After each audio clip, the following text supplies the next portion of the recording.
Hi everyone, I'm Tina the Creative Guru from Gems, Paper, Scissors, and I am just popping on really fast to give you a few tips. So, many people I know, many of my newer customers and fellow crafters find themselves in this conundrum, right? They order these great stamp sets that come with thin cuts, and they're like, well, how am I supposed to use this when they get it? They've gotten their ink, they've gotten some basic paper and cardstock, but they don't realize that it helps if you have an acrylic block or a cutting machine to cut your die cut stuff with, right? So I'm going to show you some of the ways that I've done it before I invested in blocks, before I invested in a machine, or when I've gone camping or the power's gone out and I couldn't use my machine because my machine is electric. My hands hurt a lot, so I find that I really like having the electric die cutting machine. And so this is my little quickie video on how to do that. I am going to change the view and go straight to my desktop view. There we go. So as you can see, I have some basic stuff, possibly things that you've just received yourselves. I have some plain white cardstock. I have some ink. I have my thin cuts, and I have my stamp set.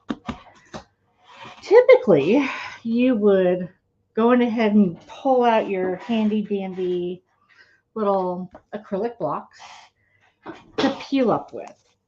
And you'd go on ahead and peel off the little padded seat, and then you'd peel off your stamp off of the carrier sheet and put it on to your block, just like that.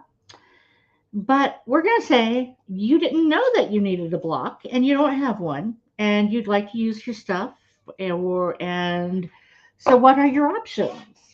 Well, my favorite option is to go into my kitchen. Any nice ceramic or glass, these are cleaning, right? You can do it with your fingers, but you're going to get bent. You're not going to have good coverage. So I just grabbed a glass from my cupboard on the way to my craft room this time.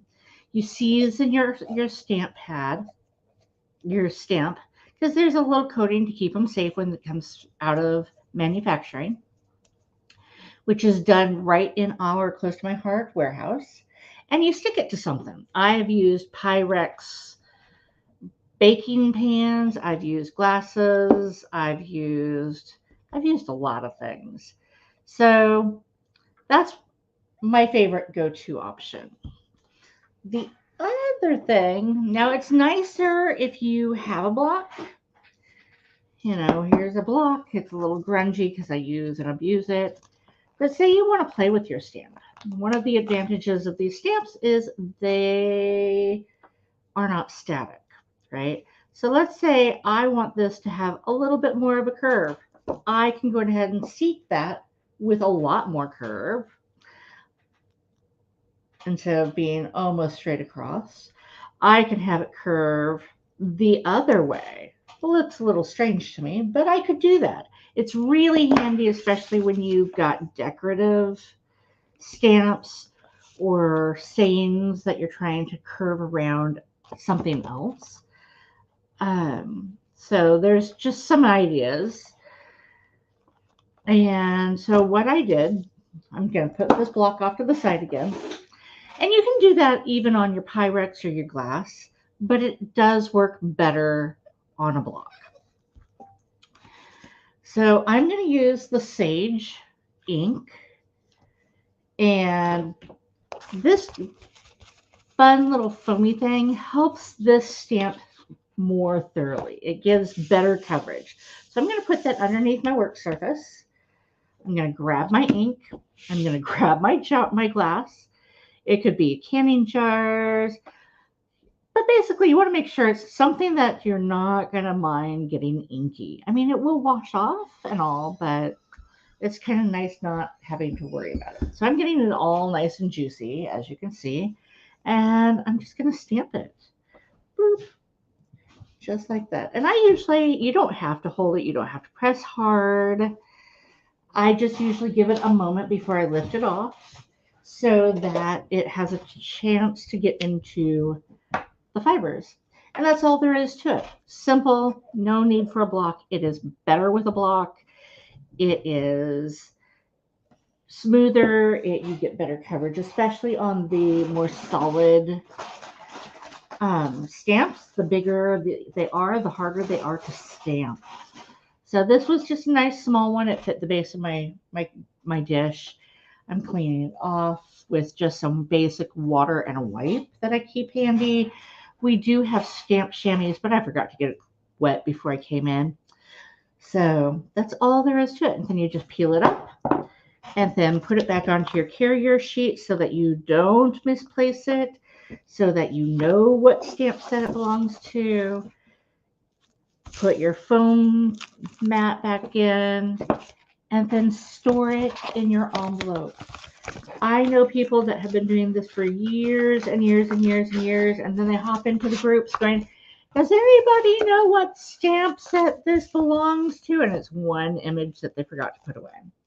So usually there's somebody that knows, but you really want to save yourself that problem. Okay, now the other problem is this set came with thincuts. Now, when I've gone camping or I don't have power, in fact, the last time I had no power, I used some candles in my craft room, and it was really nice and peaceful. I didn't have music running or anything, but I got my creative hat on. And what I did was I have used my rolling pin, my old trusty rolling pin that I use for baking pies and whatnot. But I didn't really want to lean too heavily on it. It does take a little back and forth, back and forth, back and forth. But it works. It's not as fast.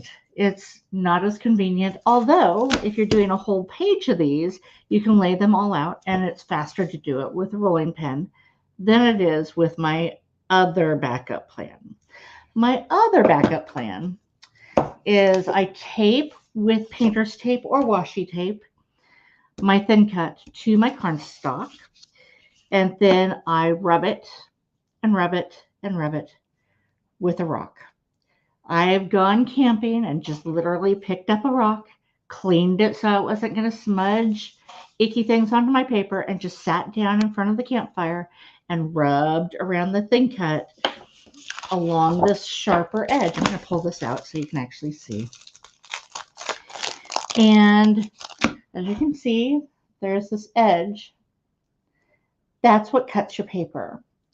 So if you attach it to your paper like so, and you use some tape or adhesive or even a clippy, and you just start rubbing it along, especially on top of a hard surface, it will cut through. It takes a while. It's meditative work. This is not a preferred method. Most people would rather stamp this and do what we call fussy cutting by using their non-stick, small, tiny tipped scissors and cutting around it. That's what I prefer to do, but I don't always take my scissors with me camping. So you use what you have available. And sometimes you just want something meditative and you want it exacting. So that's my tips and tricks for what to do when you don't have a cutting machine and you don't have blocks. I will be back on Wednesday, with my next YouTube video. I hope to see you then. If you have any questions or things you'd like tips on or ideas for videos that you would like to see, go ahead and leave a comment. So like, share, and subscribe, and I will talk to you on Wednesday. Have a great day. Bye, everyone.